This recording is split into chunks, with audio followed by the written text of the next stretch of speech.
Selamat sore Bu, perkenalkan nama saya Mas Bariming dengan NIM 433244046.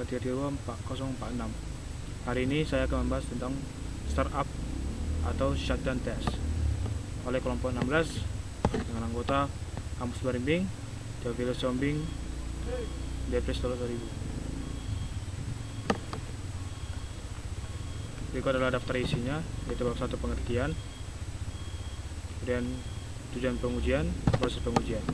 Bab kedua yaitu metodologi pengujian, alat dan teknik, studi kasus. Dan yang ke bab 3 yaitu kesimpulan dan referensi. Bab 1 pengertian. Pengertian startup test. Serangkaian pengujian atau memastikan sistem dapat memulai dan menghentikan operasi dengan benar.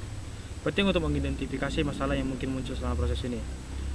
Pengertian lainnya, startup atau shutdown test adalah serangkaian pengujian yang dilakukan untuk memastikan bahwa sistem atau perangkat lunak dapat memulai atau startup dan menghentikan atau shutdown operasinya dengan benar. Pengujian ini penting untuk memastikan bahwa semua komponen sistem berfungsi dengan baik saat diaktifkan dan dinonaktifkan, serta untuk mengidentifikasi potensi masalah yang dapat muncul selama proses tersebut. Dan tujuan pengujian, yang pertama, verifikasi fungsi, memastikan semua fungsi berjalan dengan baik setelah startup. Yang kedua, pengelolaan sumber daya, memastikan sumber daya dikelola dengan baik.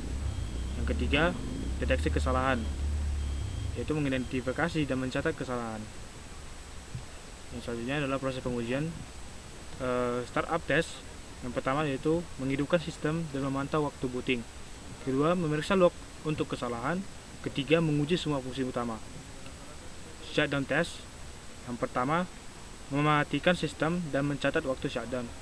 Kedua, memastikan semua proses dihentikan dengan benar. Yang ketiga adalah memeriksa log untuk kesalahan. Yang kedua adalah bab 2, yaitu metodologi pengujian. Untuk langkah-langkahnya yaitu yang pertama, persiapan lingkungan pengujian. Kedua, melakukan pengujian startup. Ketiga, mencatat hasil dan kesalahan.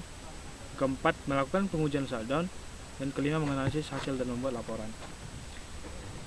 Untuk alat dan tekniknya, yang pertama adalah alatnya itu logger, yaitu mencatat kejadian dan kesalahan sistem, atau log files, event, viewer, system, journal. Kedua adalah profiler, yaitu mengukur kinerja sistem, yaitu waktu, CPU, memori, Windows Performance Toolkit. Kemudian automation framework, yaitu mengotomatiskan eksekusi tes atau Selenium, Appium, atau Unit.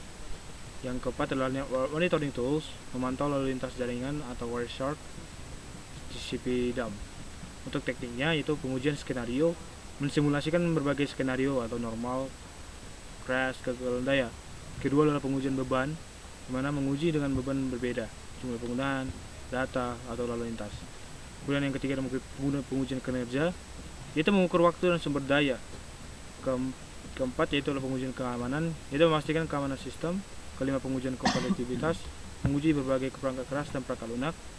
Kelima, pengujian ketahanan, menguji kemampuan pemulihan dari kesalahan. Untuk kasus yang pertama, contohnya itu untuk komputer pribadi. Saat melakukan startup, kita akan menyalakan komputer, BIOS melakukan pemeriksaan perangkat keras, diikuti oleh sistem operasi yang dimuat. Jika semua aplikasi dan program yang Anda butuhkan terbuka tanpa masalah, itu adalah contoh startup test yang berhasil. Untuk shutdown, saat Anda mematikan komputer, sistem menyimpan semua pekerjaan Anda dan menutup aplikasi dengan benar.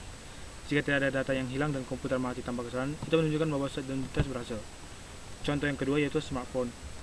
Yaitu ketika Anda menyalakan smartphone, perangkat melakukan booting dan membuat sistem operasi. Jika semua aplikasi dan fitur berfungsi dengan baik setelah dinyalakan, itu adalah hasil dari startup test yang sukses.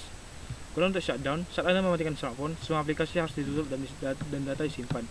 Jika perangkat mati tanpa masalah dan tidak ada data yang hilang, itu menunjukkan bahwa shutdown test berhasil. Bab ketiga yaitu kesimpulan.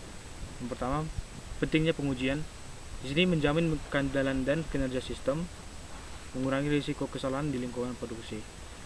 Yang kedua adalah rekomendasi, lakukan pengujian secara berkala, integrasikan pengujian dalam sistem pengembangan perangkat lunak. Sekian dari saya Bu, terima kasih.